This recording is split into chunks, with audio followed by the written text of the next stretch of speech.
ya tenemos con nosotros nuestro invitado. Él es el vicepresidente de la Fuerza Nacional Progresista, el doctor Peregrín Castillo, que ya es parte de esta familia de Su Mundo, de Multimedia Su Mundo, y le damos la bienvenida, doctor. Doctor, tenía mucho que no venía por aquí. Sí, tenía mucho, tenía un tiempecito, pero lo importante es que estamos aquí. Gracias por la invitación. Un saludo al público de este espacio y mis mejores deseos para que Su Mundo siga avanzando, penetrando en la conciencia y en la atención del público dominicano. Gracias, doctor Peregrín Castillo, político, abogado, de familia, nacionalista. Defensor de la patria. Un hombre, una figura que siempre le encontramos en todos los momentos cuando la patria está en peligro, advirtiendo y orientando.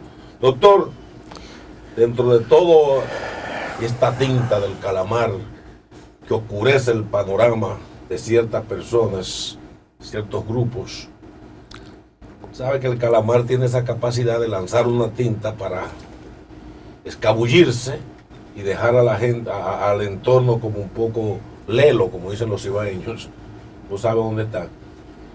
¿Cuál es su parecer en el marco político, en el análisis político, de todo lo que ha ido surgiendo en el contexto de un año preelectoral? ¿Cuál es su evaluación? Yo vengo diciendo hace muchos años que el sistema político nuestro, que es medularmente clientelar, populista, patrimonialista, presidencialista, naturalmente segrega espacios de corrupción. En República Dominicana no hay casos de corrupción. Cuando yo digo eso, la gente se queda chocada y pregunta, ¿cómo? En República Dominicana hay estructuras de corrupción, sistemas de corrupción, cultura de corrupción. Y lo que estamos viendo con estos procesos es precisamente la confirmación de eso. Hay una deformación tan grande dentro de la política partidaria electoral, que necesariamente vamos a ver casos como este y más grandes, porque la política nuestra se ha convertido en un campo de inversión de altísima rentabilidad. Por eso la política cuesta cada vez más. Por eso los que tienen verdadera vocación política, vocación de servicio, vocación de compromiso con el bien común, con los intereses nacionales, cada día tienen menos espacio en los partidos. Por eso mismo también se da un fenómeno, venía dándose, de concentración del poder político. Esos casos se dan en un contexto donde el partido hegemónico intenta virtualmente ir ya a la fase dictatorial. Un proceso de concentración tan alto que genera contradicciones internas. En el marco de las contradicciones internas se decide usar todo el aparato del Estado, todos los recursos públicos, para retener el poder a cualquier precio. A cualquier precio. No significa que esa práctica es nueva, ojo. Esa práctica tiene historia desde, se pudiera decir, desde la fundación de la República. Pero es acumulativa. Y a medida que vamos avanzando, que va creciendo más el Estado, que va creciendo más la economía, entonces se va reforzando el fenómeno de concentración. Obviamente no se puede entender eso que pasó en ese caso y en otros casos, en todo ese periodo, si no atendemos a otro fenómeno que va de la mano. Porque lo que estamos viendo ahí es un fenómeno, también lo confirma, de conchupancia. La conchupancia es un término llamativo, sí, colorido, del folclore político venezolano. Se puede decir que fue lo que arruinó el sistema político venezolano. Se refiere a el entendimiento de la cúpula de los partidos mayores, que se ponían de acuerdo. En cada partido había una comunicación en la cúpula con la cúpula de los otros partidos dominantes, y se daba el fenómeno de conchupancia, que se potenciaba porque además se extendía a los grandes grupos económicos. Los grandes grupos económicos. Eso fue en Venezuela. Aquí eso se está reproduciendo sobrepotenciado. Y por eso yo vengo diciendo, miren, el sistema político experimentó unos daños enormes en el proceso del 16, en el proceso del 20, con esas dos leyes que se aprobaron en el 20. Se aprobaron en el 19, pero que fueron concebidas para consolidar legalmente la hegemonía de un partido y la existencia de dos o tres para mantener supuestamente el juego democrático, la apariencia democrática. Pero fueron atentados importantes al orden constitucional, al orden democrático, a los valores del pluralismo, a las tradiciones de las alianzas, a los derechos de la minoría.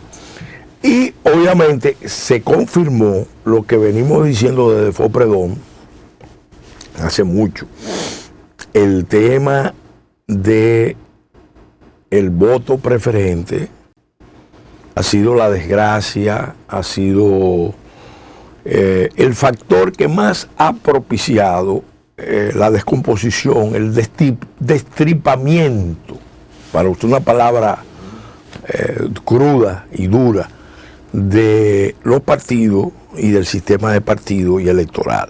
Doctor, escúcheme, cuando usted se refiere a la ley del 19, se refiere a la 1519.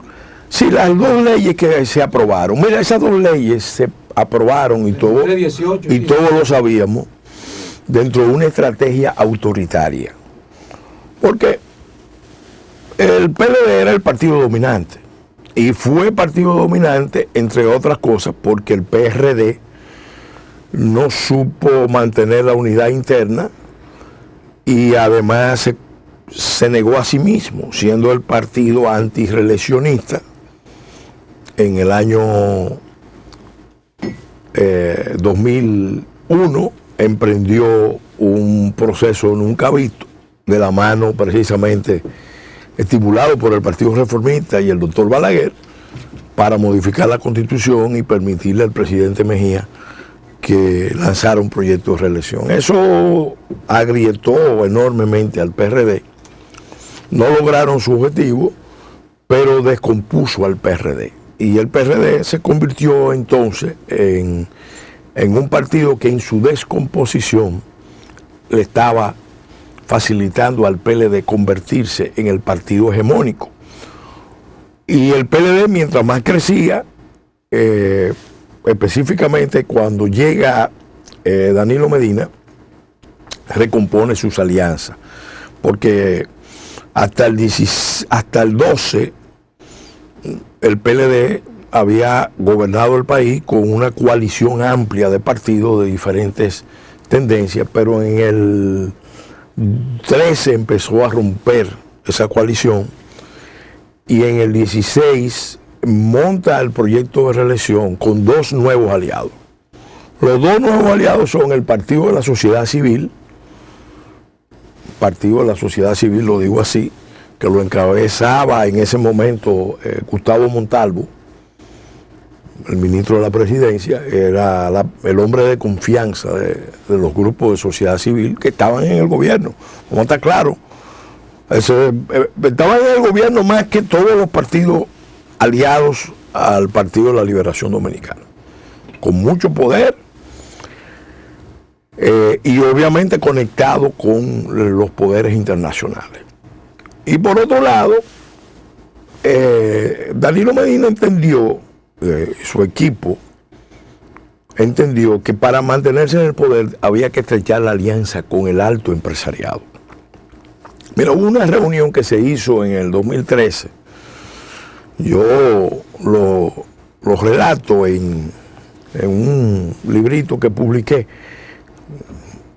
titulado La Constitución bajo ataque. En el 2013 en Romana, allá en Casa de Campo, se hizo un encuentro continental de las grandes familias empresarias.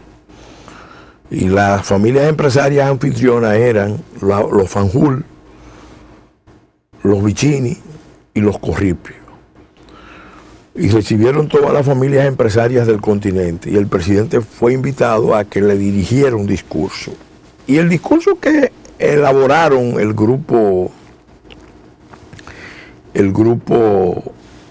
que quería ya la reelección de Danilo en el 16 y en el 20, o sea, imponerse, era un discurso que no tiene desperdicio porque delineaba la estrategia que le estaban proponiendo al alto empresariado, una especie de alianza donde el gobierno iba a convertir a República Dominicana en el Singapur del Caribe.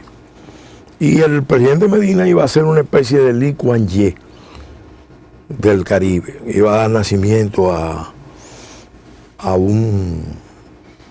una nueva realidad con el apoyo de los grandes empresarios. Entonces esas dos alianzas fueron las que sustituyeron las alianzas políticas tradicionales. Ya nosotros mismos lo vivimos, desde la transición nos dimos cuenta, espérate, aquí hay algo que no está bien. No está bien. Y lo fuimos viendo. Y eso evidentemente, esa aventura autoritaria de mantener el poder, necesariamente tenía que venir acompañado de una maniobra de concentración de la riqueza. Pero no solamente entre los funcionarios, los políticos, no, los grandes grupos. Entonces se daba ese contubernio, esa conchupancia. Y cuando tú haces eso, mira aquí, el intento de reforma constitucional, el segundo intento, se detuvo por la división interna dentro del PLD, sin duda, por la reacción de la oposición en sentido general, de las capas medias, y porque hubo una presión exterior contundente, porque no es verdad que a Danilo Medina le iban a permitir que hiciera lo que estaba haciendo Ortega en Nicaragua. Entonces lo frenaron, pero intentaron una operación más audaz. Yo estoy haciendo una lectura política de ese expediente. El intento más audaz, ¿cuál fue? Una reelección en cuerpo ajeno. Sí. Una reelección en cuerpo ajeno. Bueno, si yo no puedo ir... En ese sentido, ¿usted cree que Gonzalo es una víctima de Danilo Medina? No se puede considerar una víctima. Era un aliado, el hombre de confianza. Pero lo usó. Pero era el hombre de confianza. Prestó su cuerpo. Era reelección en cuerpo ajeno. Acuérdense que Gonzalo llamó benefactor a Danilo Medina. Lo llamó benefactor. Solamente le faltó decir benefactor de la patria. Pero Danilo lo escogió como el hombre que podía. La otra opción era ya el procurador. El procurador que estaba armando el proyecto. Si Danilo no puede ir, Jean Alain Rodríguez iba a ser la opción. Esa es la lectura política, pero todo eso se hizo en violación a las leyes, a la Constitución, al buen juicio, que es la de mesura, es lo que los griegos llaman el ibris, que hace perder a los políticos. Yo tuve oportunidad incluso de decirle a muchos miembros del comité político del PLD, ya, porque uno tiene muchos amigos en el PLD, fue una relación de muchos años.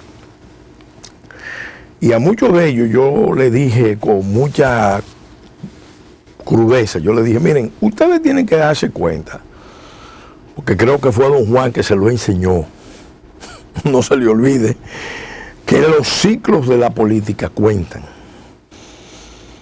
Los ciclos de la política cuentan. Ustedes llegaron en el 96, el ciclo político que ustedes han dominado termina propiamente en el 24. Termina en el 24. Y ahí en ese periodo ustedes ya tienen 20 años del ciclo de 28 años, 30 años, ya ustedes tienen 20 años. Ustedes tienen que prepararse para el proceso inevitable de la transición de un ciclo a otro y saber salir del poder. Pero empeñarse en retener el poder, incluso haciendo maniobras de sumo, muy riesgosas, como por ejemplo romper con Taiwán y alinearse con China en una maniobra engañosa que no fue contra Taiwán, fue contra los Estados Unidos. Era una jugada de alto riesgo, y aunque se diga que era un ejercicio de soberanía, la forma en que se hizo, los motivos que se invocaron, o los motivos reales de esa maniobra y la coyuntura demostraban que no era realmente algo que podía convenirle a República Dominicana, a la nación dominicana en ese momento. Y lo estaba haciendo un gobierno que al mismo tiempo estaba haciéndole concesiones sin precedentes a los Estados Unidos. Ojo,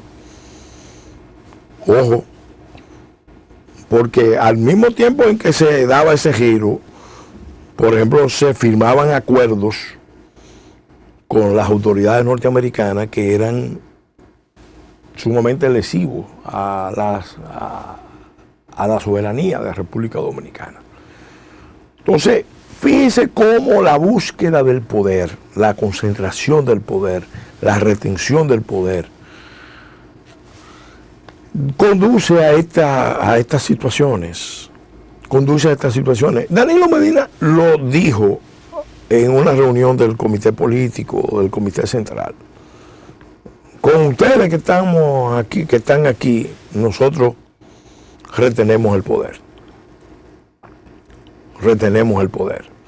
Pero después, cuando fue derrotado esa jugada histórica de la reelección en cuerpo ajeno, entonces él mismo le dijo al partido, y le dijo, y no le faltó verdad, y ahí está la clave de todo lo que ha pasado.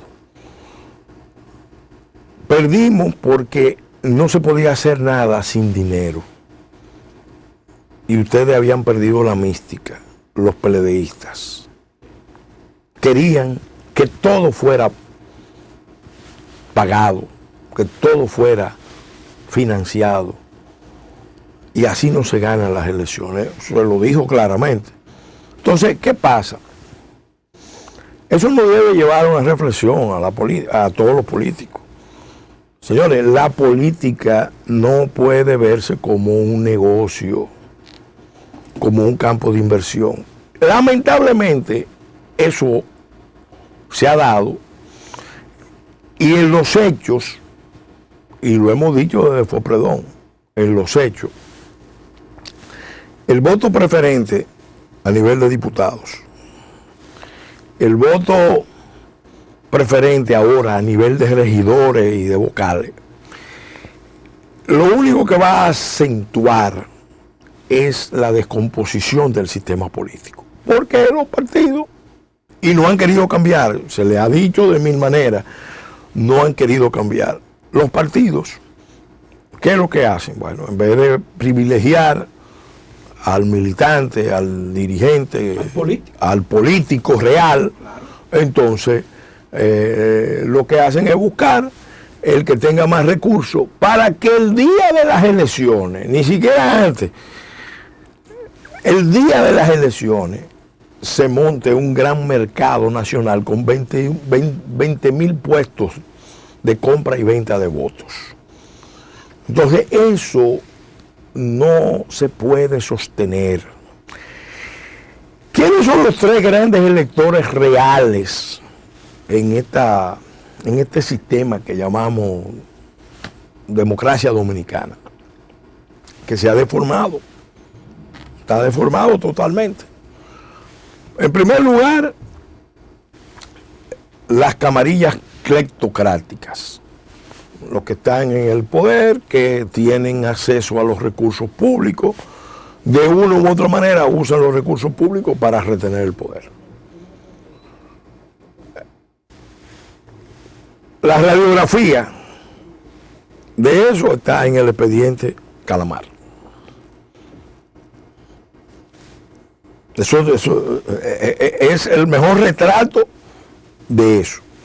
En segundo lugar, los grandes grupos económicos, que antes tenían una política de aportar a diferentes candidatos, jugar al equilibrio, pero de un tiempo a esta parte, con el proceso de concentración de la riqueza a través de monopolios, oligopolios y colusiones, entonces lo que se ha dado es un consorcio de grandes grupos que con algunas excepciones se reúnen y deciden, bueno, nosotros, nuestro dinero, nuestro apoyo, nuestros recursos van a ir a tal opción o a estas dos opciones, y nosotros en la recta final decidimos, ojo, se mantienen ahí jugando cabeza por si acaso, pero dos opciones.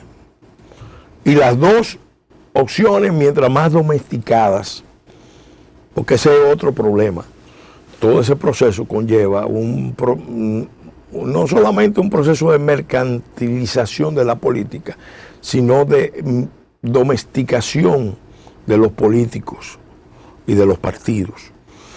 Y el tercer elemento, no menos inquietante, es la penetración del crimen organizado, el narcotráfico, el lavado, las actividades ilícitas, o otras que son lícitas, pero que igualmente tienen unos impactos negativos en la sociedad, porque son mecanismos de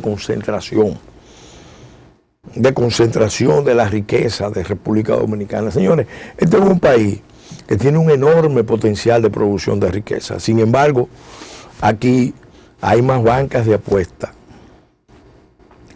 que invernaderos. Si aquí tuviéramos tantos invernaderos como bancas de apuestas, seríamos la primera potencia de todo el Caribe y Centroamérica y de América Latina probablemente. Pero son 80.000, 70.000 bancas de apuestas, 40.000 legales, 30.000 ilegales. ¿Cómo puede una sociedad funcionar así? Entonces, ese es el problema. Y le hemos dicho, eso no se puede mantener porque no lo puede pagar la economía. Porque todo eso genera unos costos. No lo puede pagar la sociedad. No lo puede pagar el ciudadano común. Lo estamos resintiendo de diferentes maneras. El Estado cada vez más grande, más inflado, menos operante.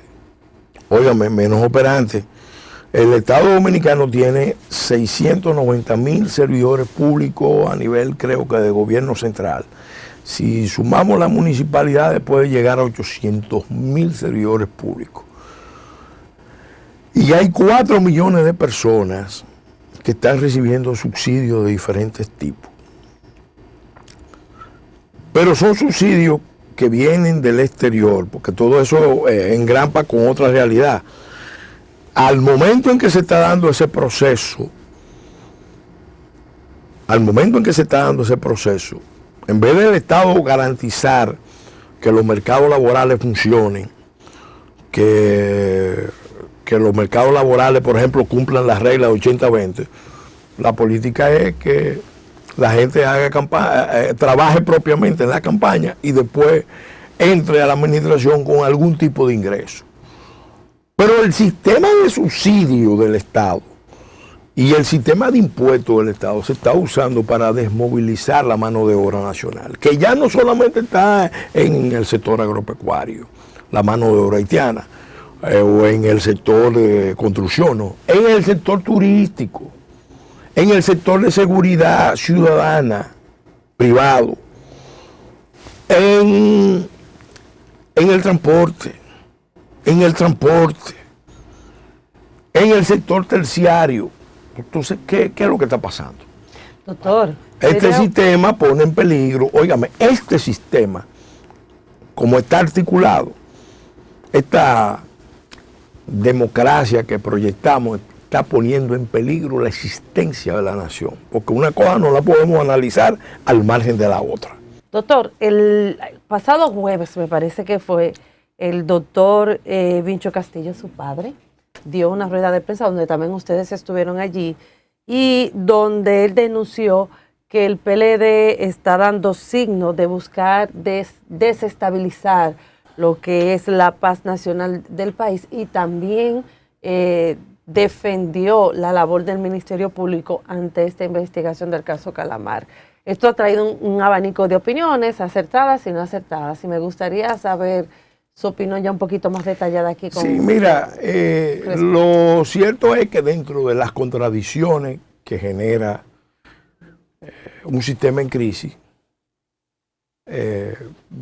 hay un sector del Partido de la Liberación Dominicana, él dijo un sector de la cúpula, fue bien preciso, para no generalizar, dijo que hay un sector de la cúpula que estaba y está interesado en generar un escenario de confrontación, de desestabilización, que en cierta manera impida la normalidad y la continuidad de esos procesos dentro de un marco de institucionalidad relativamente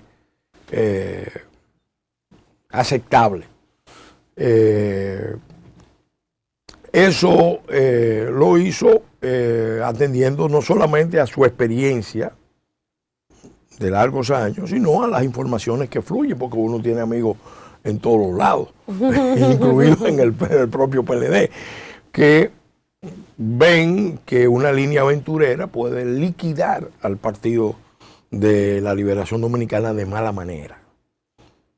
Porque la reacción frente a ese tipo de procesos en ningún caso puede ser la que se vio el día de la detención, donde se rompieron las puertas del Palacio de Justicia de Ciudad Nueva, se rompieron los vidrios, se agredió a la autoridad, y donde se estaba ya empezando a anticipar que iba a haber incluso figuras muy connotadas, asesores de alto nivel, de alto perfil, no son PLDistas, pero cuando se pone a hacer advertencias públicas hay que prestarle atención, porque empezaron a decir que íbamos a vivir pronto un abril del 84. Aparte de toda la información que uno recibe, porque uno tiene gente en muchos sectores, en los mismos barrios, en los mismos campos, y al recibir tanta información, evidentemente,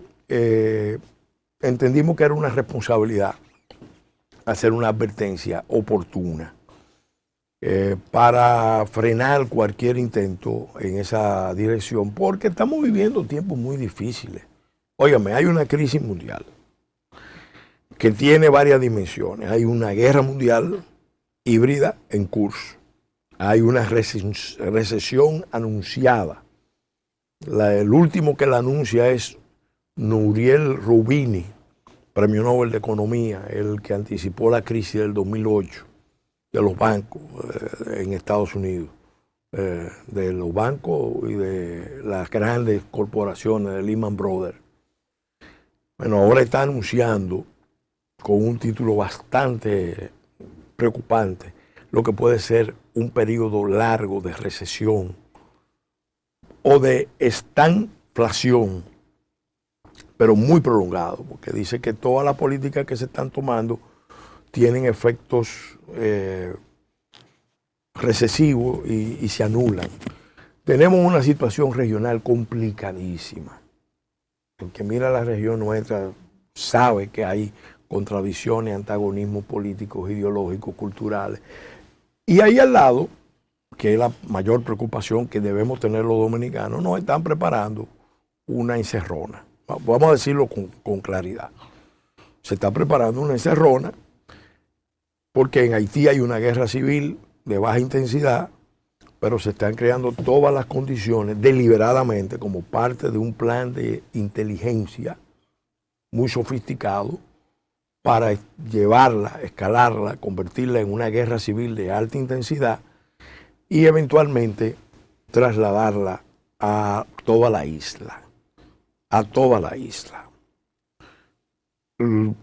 Para República Dominicana eso es algo mortal, algo terrible. Hay señales muy claras de que hay fuerzas en toda la región que están jugando a la desestabilización, porque no solamente es local, es una estrategia regional y continental que se está dando.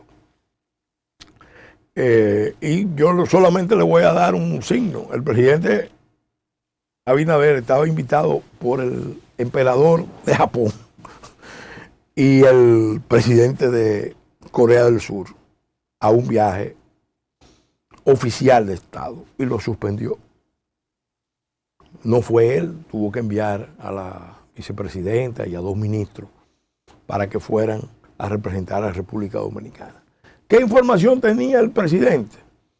Evidentemente, un presidente no suspende un viaje de Estado a 2 países tan importantes para la República Dominicana, a menos que no tenga informaciones muy fiables de que hay una serie de riesgos.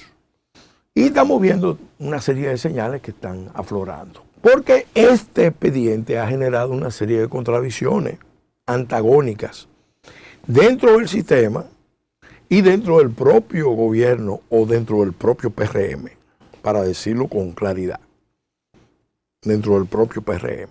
Porque hay sectores del PRM que en realidad nunca le gustó el esquema del Ministerio Público Independiente. Y lo Hipólito Mejía. Hipólito Mejía fue muy franco y lo dijo, pues eso tiene Hipólito que hay que reconocérselo, él es franco y directo y lo dijo. Y obviamente todo el mundo sabe que por muchos años Hipólito Mejía y Danilo Medina tuvieron una especie de inteligencia estratégica, ahí brevemente, porque ellos querían evitar a Leonel Fernández a cualquier costo. Y además se ayudaban recíprocamente. Ahí en este sentido, ¿usted considera, por ejemplo, de que tal vez todo esto del Ministerio Público, todas estas investigaciones, todo estos levantamientos, por ejemplo, tenemos el caso de los hermanos del presidente del PLD, Danilo Medina, que fueron investigados, ahora caso Calamar, sus funcionarios más de confianza en la justicia? ¿Usted considera que el Ministerio Público está haciendo como paso por paso para poder llegar a donde Danilo Medina y tener que él ir al Ministerio Público, a los palacios de la Procuraduría? Porque mira, yo entiendo que él va a tener que ir, es lo más probable, porque ya lo están, o sea, lo Pagán ha cantado muchísimo ya, y ha dicho incluso que por orden de Danilo Medina había que buscar recursos para esto en 20 días. Mira, yo creo que la lectura del expediente dice claramente que faltan actores. El que ve el expediente, el que lo lee, yo no he tenido tiempo para ponerme a leer el expediente, estoy más concentrado en la crisis mundial que en el expediente Calamar, pero por lo que se trasluce y por lo que mis hermanos, que son los que están más atentos a eso, y el propio doctor Castillo, evidentemente que es un caso que puede evolucionar a otros niveles, pero lo cierto es, porque aquí nadie tiene motivo, nadie puede alegrarse de lo que está pasando, porque todo esto que está pasando está poniendo en peligro el orden institucional. De hecho, ya estaba averiado, vamos a decirlo con claridad. Ahora, la experiencia de juicio y castigo, lo quiero decir, es necesaria, es inevitable. Hay procesos que ya se abrieron, entonces hay que pasar la experiencia de juicio y castigo, porque paralizarla, que era lo que algunos pretendían o pretenden, es peor. La sociedad dominicana necesita la experiencia de juicio y castigo. Y claro, y ahí es que yo intervengo con una posición crítica. Alguna gente cree que la lucha contra la corrupción es solamente la experiencia de juicio y castigo. Y eso es un error. Cuando hablamos de corrupción sistémica, corrupción estructural, corrupción, cultura de corrupción, no basta para nada la experiencia de juicio y castigo. Aquí hemos tenido experiencia de juicio y castigo bastante fuertes y vemos que caen algunas figuras importantes, a veces de la política, a veces del alto empresariado, de la banca, pero el sistema como tal sacrifica cada cierto tiempo a un grupo y el sistema continúa. Entonces ese es el problema. Por eso yo digo, miren, vamos en paralelo con el sistema, con la experiencia de juicio y castigo que es inevitable, en casos ejemplarizantes, ojo, porque es poco menos que imposible generalizar los expedientes aunque haya base. Lo que más procede, si queremos salvar la institucionalidad y la democracia en República Dominicana, es hacer las grandes reformas estructurales. Vamos a empezar por la reforma política electoral. Yo fui al Senado como presidente de FOPREDOM, fuimos a la Cámara de Diputados, fuimos a la Junta, fuimos a la reunión del Consejo Económico y Social y se le hizo una petición de varios puntos, todos dirigidos a desmontar con racionalidad, porque lo que estamos proponiendo son cosas que se pueden perfectamente ejecutar, pero implica un cambio del modelo. Aquí el voto preferente hay que eliminarlo. Definitivo. Hay que eliminarlo. Pero, por ejemplo, hay algo que nosotros estamos pidiendo, que cada vez que lo planteamos vemos que todo el mundo está consciente de que es así, pero no hacen nada. Pongo un ejemplo. Ayer mismo en la Junta Central Electoral nosotros fuimos y planteamos por enésima vez la necesidad de que el escrutinio se grabe, se filme y se ponga en línea como mecanismo para evitar el mercado electoral, la compra y venta de votos el día de las elecciones en las mesas. Si cada mesa, el escrutinio debe ser grabado y filmado, automáticamente eso reduce enormemente los costos de la campaña, reduce enormemente los márgenes de maniobra fraudulenta Y es la tecnología más simple, porque hay gente que está hablando de que el voto automatizado, que la transmisión vía escáner. Nosotros decimos, señores, eso no. Grabemos y filmemos con una cámara que no cuesta mucho en cada mesa, que después se puede usar para cualquier fin. Que cada voto se enseña ahí. Y cada discusión la gente le pueda ver si hay objeción, mira. Y eso le permite al ciudadano que votó en una mesa, por ejemplo, sentarse a ver el escrutinio de su mesa. Entra al computador, entra a la mesa que le corresponde y ya sabe, mira los votos, cómo se contaron. Eso le ahorra a la mayoría de los partidos el gasto enorme de los delegados. ¿Cuál es el gasto mayor de los partidos?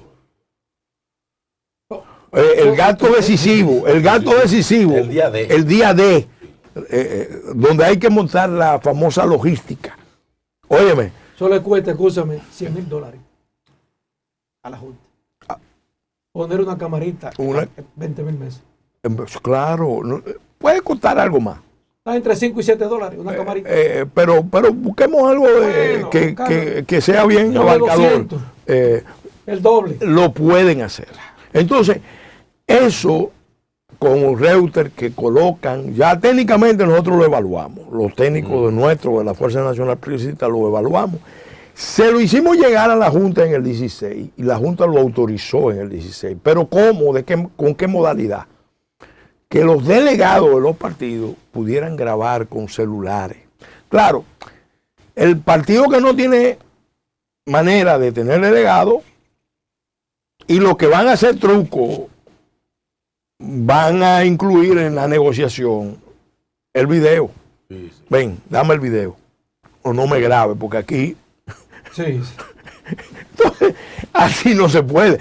Tiene que ser una filmación y una grabación institucional de la Junta. La otra modalidad, la vi yo en Chile, es buena, pero tiene su peligro. En Chile, por ejemplo, cuando se va a contar, todo el ciudadano que votó en esa mesa puede ir a la mesa y acompañar el proceso de conteo de votos en presencia de todo el mundo. No solo delegados que se cierran, hay 3, 4 delegados y los presidentes de junta de mesa, no. Con ese, no, pero no han querido. Son reformas estructurales para bajar los costos de la política. ¿Cómo es posible? ¿Cómo es posible que el costo de la propaganda sea tan elevado? ¿Por qué? La Constitución manda, y eso fue una propuesta de la Fuerza Nacional Progresista, a poner topes en los gastos de campaña y en asegurar acceso equitativo a medios. La Junta Central Electoral en el 2010 preparó un reglamento para el acceso equitativo a medios.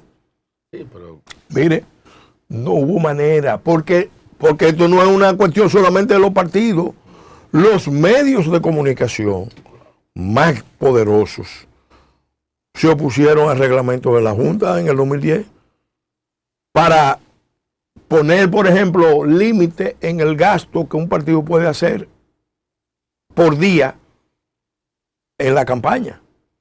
Si usted va a poner, usted tiene los recursos, bueno, ponga máximo 12 cuñas al día. Pero usted no puede, teniendo los recursos, avasallar a los demás y poner 50 cuñas al día en cada emisora. Doctor, pero eso no puede ser. Doctor, el primer avasallamiento lo supone la distribución de los recursos de la Junta entre los partidos. No, que ese será otro tema. Ese es otro tema. Que lo vamos a tratar luego. Ahora, yo no quiero que usted se vaya de aquí, doctor, sin decirnos. No, si habla haitino. No, y que usted que es un hombre de calaje profundo en el tema global. El contexto de la reelección post-pandémica a nivel global, digamos, pero queremos en nuestros países, porque a excepción de Francia, con Macron, y fíjese lo que pasó, cómo está ardiendo Francia, el contexto, ¿cómo usted ve la posibilidad de la reelección de Luis Abinader en este contexto actual? Y ahí brevemente, ¿y por qué los americanos todavía no nos han puesto un embajador, ni siquiera un encargado de comercio? Mira, vamos a empezar por eso último. Déjame decirte, lo mejor que pasó fue que no nos pusieran un embajador, porque el que iban a mandar era un activista. No era pájaro. No, era un activista del caucus afroamericano, muy identificado con la causa haitiana. Entonces ya eso era un problema para República Dominicana. Entonces parece que decidieron que no, que iban a buscar otras opciones y están en ese proceso. En cuanto a lo otro, mira, yo te diría, para todo el sistema político, tanto para Luis Abinader como para todos los que están aspirando a la presidencia, los médicos usan una fórmula que a mí me gusta mucho cuando hay mucha incertidumbre: pronóstico reservado. Me explico. Doctor, me explico. No es miedo que usted tiene. No, pero me explico. Está bien. ¿Qué es lo que está pasando? Aquí hay 4 variables, pueden ser 5, que están interactuando, que te pueden cambiar el panorama político totalmente, en cuestión de meses o en cuestión de días. Por un lado, tú tienes la crisis haitiana. La crisis haitiana es el mayor peligro a la existencia del Estado. Nosotros estamos hablando de procesos electorales, pero en Haití no están preparando una guerra civil. Y es una guerra civil en Haití que puede derivar en una guerra internacional y que puede arrastrarnos a nosotros, puede cambiar totalmente el escenario político electoral. ¿Y cómo nos afecta a nosotros? En todo el sentido. Imagínate, por ejemplo, que los 2 millones de haitianos que están aquí se involucren en ese escenario, en el conflicto de su país, y lo traigan aquí. Porque hay los 3 grupos que están confrontados, quieren meter a República Dominicana en la ecuación. Los grupos de aquí hicieron alianza con los grupos de allá, los grupos económicos más grandes, pero invitados por los americanos.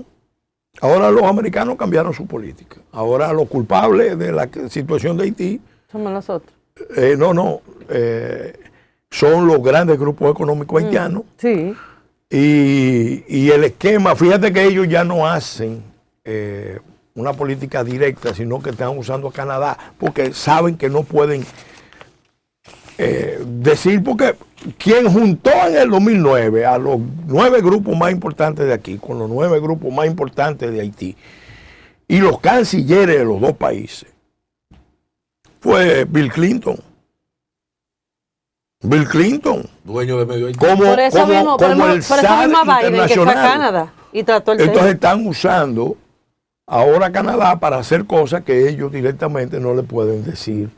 Porque le van a decir, pero ven acá, ¿quién es que ha forzado la idea del mercado unificado de los 21 millones? De los 25 millones. ¿Quién es que ha forzado esa idea? Desde hace tiempo. Son los norteamericanos. Ahora, en el fondo, tras todo eso, ¿qué es lo que hay? Un plan de solución dominicana al problema haitiano. Por eso ustedes ven que no hay un interés de enfrentar el tema de Haití como se tiene que enfrentar, porque no han querido cambiar el esquema. Mire, yo lo resumo de esta manera: Haití es un estado fallido, lo sabe todo el mundo, lo saben los gobiernos de la región, lo saben las potencias, lo saben los organismos internacionales. A alguna gente no le gusta decir estado fallido. Bueno, estado colapsado, estado desvertebrado, estado en proceso de desintegración. Búsquela la fórmula, pero el asunto es que, aunque Haití es una nación emblemática, no tiene ahora mismo Estado. Y algunos se han planteado si alguna vez tuvo un Estado propiamente.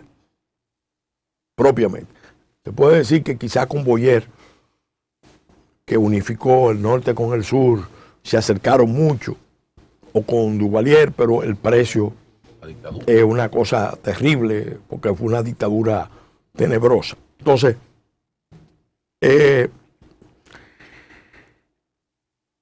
lo más grave de todo es que la comunidad internacional sabe eso, pero sabe más. Ha optado por desahuciar a Haití, por descartarlo, por considerarlo como un país ya irrescatable. Un caso perdido.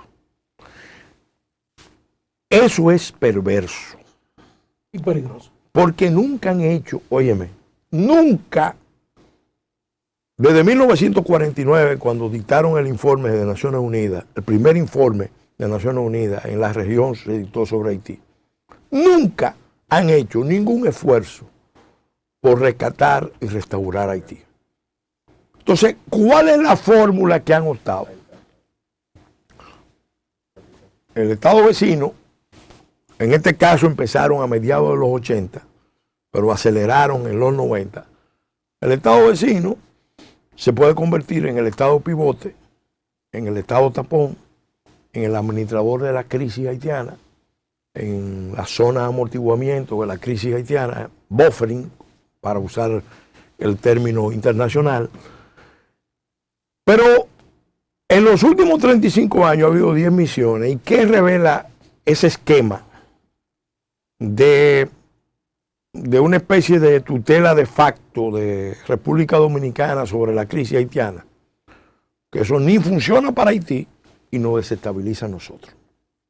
Nos desacredita también. No, nos desestabiliza y nos envuelve en un escenario de confrontación. Hay una oportunidad de salirnos de la trampa. Atención, país. Hay una oportunidad. Por eso hemos estado abogando, todos los actores políticos más conscientes.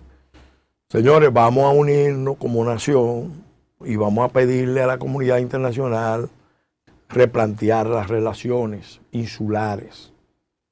Nosotros no podemos seguir siendo el Estado tapón de Haití. Eso no funciona. Aquí nadie puede ir a la comunidad internacional a negociar sus intereses particulares usando a Haití, a los haitianos, como una carta de negociación. Haití necesita un esfuerzo de rescate y reconstrucción de Haití en Haití. ¿Es posible? Sí, es posible. Es que nunca se ha intentado. ¿Es el Pacto Nación por la Soberanía? Ese es el pacto que hemos venido planteando, pero uno nota que los actores políticos en general, gobierno, oposición, partido, sector social, todavía no terminan de entender la gravedad, los peligros de la crisis. Entonces, te menciono esa crisis, te menciono la recesión en curso, que, repito, Nouriel Roubini, nada más y nada menos, que ese premio Nobel de Economía ya advirtió, viene una recesión. Peor que la de los años 80. Que la más grave de todas. Escenarios de guerras geoestratégicas en el mundo. Hay un problema de contradicciones internas dentro del sistema de partidos que acabamos de analizar, con relación al modelo de política y al modelo de negocio. Porque el modelo de negocio es extractivo de renta, altamente concentrador, le favorece a una minoría privilegiada, que entienden que esto es una finca con pasaporte, no una nación con base republicana. Entonces, esas variables, más los temas de seguridad ciudadana, que pueden en un momento dado desbordarse, pueden presentar escenarios sin precedentes. Entonces, hacer pronóstico de que quién tiene más chance, menos chance, yo no me animaría, porque y lo digo no solamente no solamente lo digo con relación al proyecto de reelección, Lo digo con relación ya. al sistema en general, incluido las fuerzas de oposición que están haciendo cálculos alegres. Doctor, ¿Luis se queda o se va? Mira, yo no, vuelvo y te digo, yo no estoy pensando en términos políticos electorales. Yo estoy pensando en términos nacionales. Y hay que pensar en términos nacionales porque la verdad es que sí te voy a decir esto para cerrar. Si la clase política, gobierno y oposición, no se ponen a la altura de las circunstancias, no interpretan las exigencias del momento y siguen jugando a la política tradicional, no te sorprenda que eventualmente venga un proceso que barra con la clase política. Gracias, doctor. Bueno, doctor, faltaron muchos temas. Doctor. Lo esperamos nuevamente por aquí, doctor. Usted sabe demasiado. Wow. Gracias, doctor. Doctor, gracias por haber estado con nosotros. Y a ustedes, amigos, de esta manera llegamos al final del programa de hoy. Será hasta mañana miércoles en otra entrega de este Matutino Su Mundo. Hasta mañana.